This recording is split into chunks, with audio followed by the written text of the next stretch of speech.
Hello, hello. This is Holiday Simmons. We are starting this live. Just making sure we're good. Yes, we're good. Sweet. So, my name's Holiday Simmons. My pronouns are he, him, and his. I live in the former Muskogee territories of Atlanta. I'm the director of Healing and Resilience at the Campaign for Southern Equality. I'm about to be joined so soon by a guest that I'm going to invite in a moment. But first, I just want to tell you all a little bit about what this series is. Towards the end of May, about May 26th, started another surge, a particular surge in the uprisings for Black life in response to violence. And the Campaign for Southern Equality wanted to do more than just sort of programming and other things, arts projects, all sorts of work in support and dedication to that, but also put some resources into Black folks who are organizing around the South, particularly queer and trans Black folks in the U.S. South, doing everything from direct organizing, bailouts, filmmaking, other artistry, healing arts, birthing rights, birth work, doula work, drop-in services. And so we have, for the first round of the Black Lives Matter grant, we gave $5,000 total to 10 groups, got about $500 to support their work. And now we just launched the second round yesterday, actually, and we're going to be giving groups about up to $1,000 this time. And that's in part thank you to a grant from East Fork Pottery in Asheville. They have beautiful pottery, and they donated some funds specifically for this reason, in support of Black life. So here we are. I am going to welcome my guest, Quinton Reynolds from Transforming. Oh, and so what this is that for the rest of this week and moving forward, we're going to be interviewing some of the grantees, some of the groups that got the grant from the first round of Black Lives Matter grant. And I imagine we'll be wanting to use this platform to build and share with other grantees in the future for the second round as well, perhaps, just to give folks a platform to talk about their work and for us to do some relationship building. So that's what this series is. It's kicking it off. We're going to do another interview later. Let me get this out now so that at the end of it I won't have to think of all these things. Get this Virgo brain. Virgo season has started. That's my moon. It's also my Venus. Don't worry about it if you don't know what that means. It just means it's all up in me. So later today at 3 p.m., we're going to be having an interview with, let's see, yeah.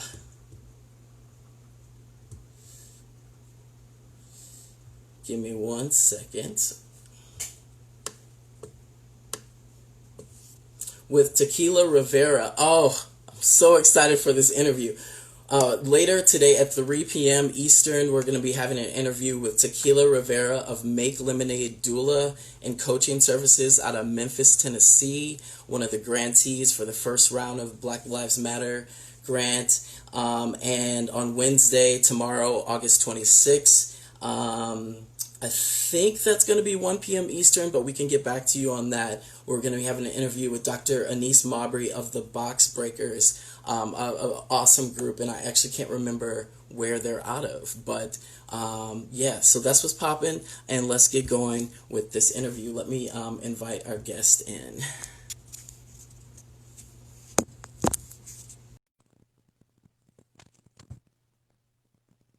He should be joining us in a moment.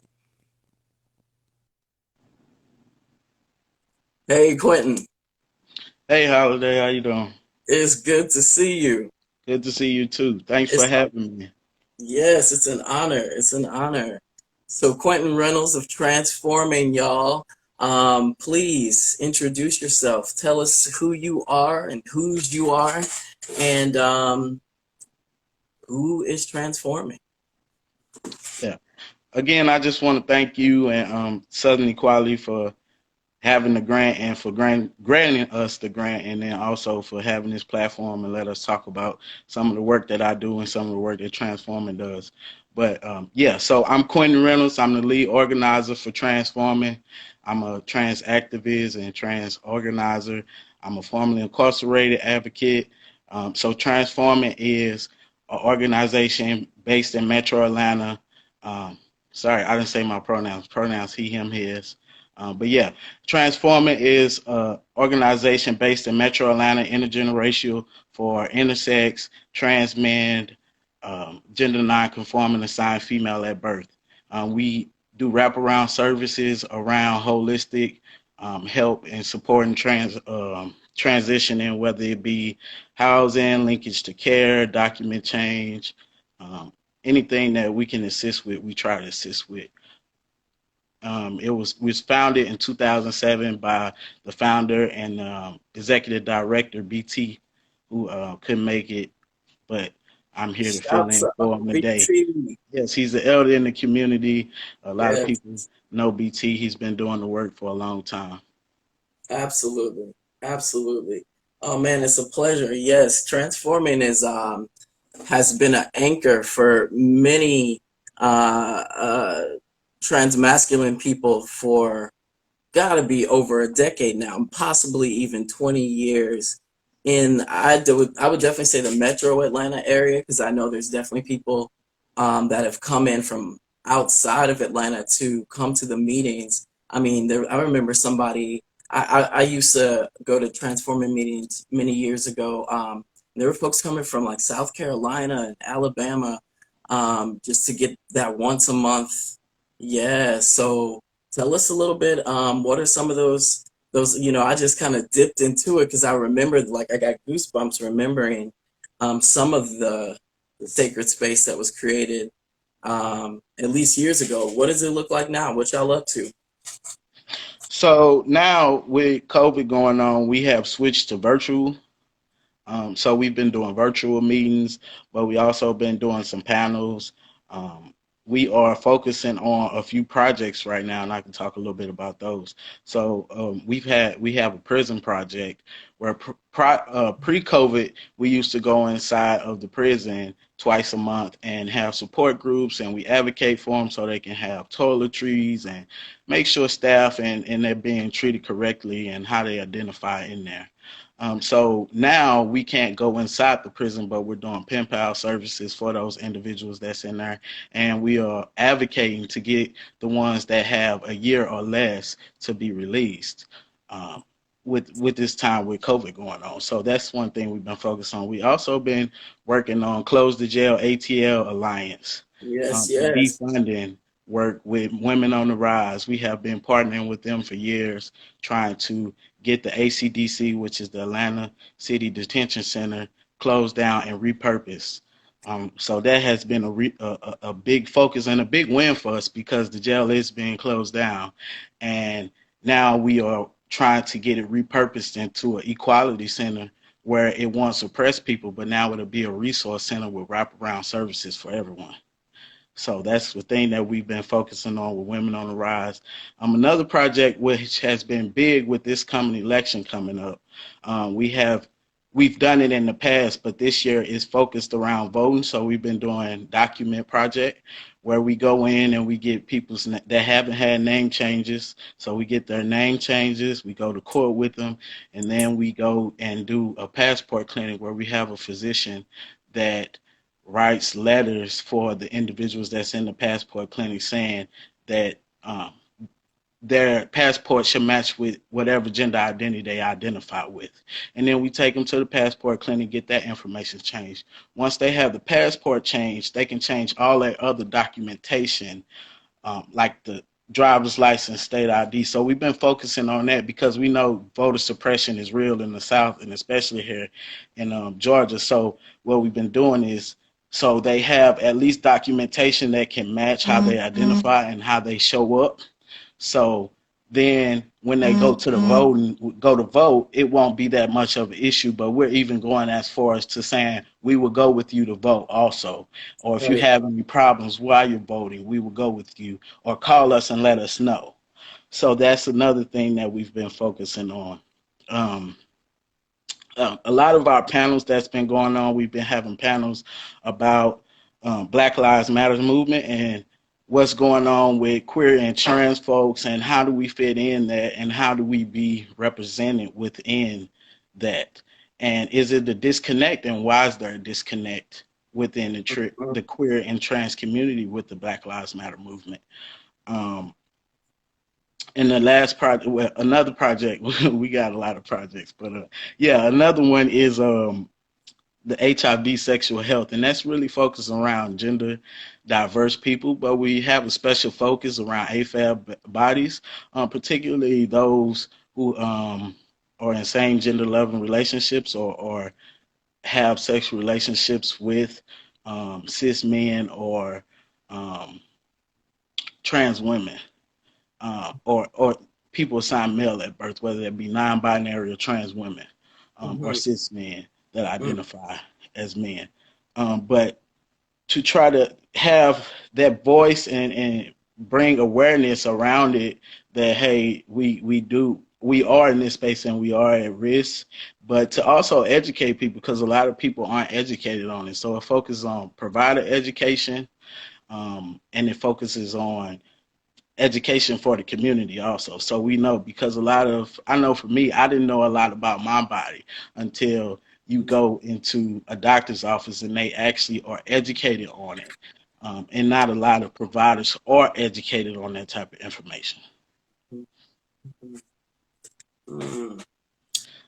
Yeah, but Man. last but not least, Mm-hmm. we are starting up a project with Men Stopping Violence. They focus on violence against women, and we are putting this to be anti-violence, and it's going to focus on trans individuals, particularly trans women of color, right? Because their lives are more at risk, and we are seeing the horrible um, murders that are happening to them frequently.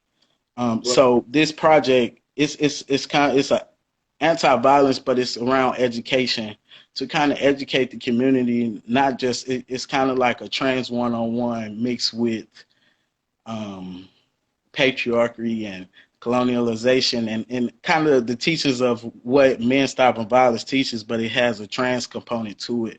So we're teaming up with them because they have the demographic. They normally work with cis men to stop violence against cis women, and they have a demographic where it's a mix, but they have a more demographic with black cis men, and so we want to put trans language into their curriculum. So when they are teaching it, they have trainings, but not when they're teaching, but when they're also having meetings with these individuals, that they're getting taught about trans issues and trans identities and being inclusive of having trans women in that group with violence against women and not just be particularly cis women. Mm-hmm. Mm-hmm. Oof. Y'all are doing such important work and such like filling so many gaps within these larger gaps. I mean, it's incredible from like the micro to the macro, from actually having that interpersonal support at meetings to larger community support to documents to folks on the inside.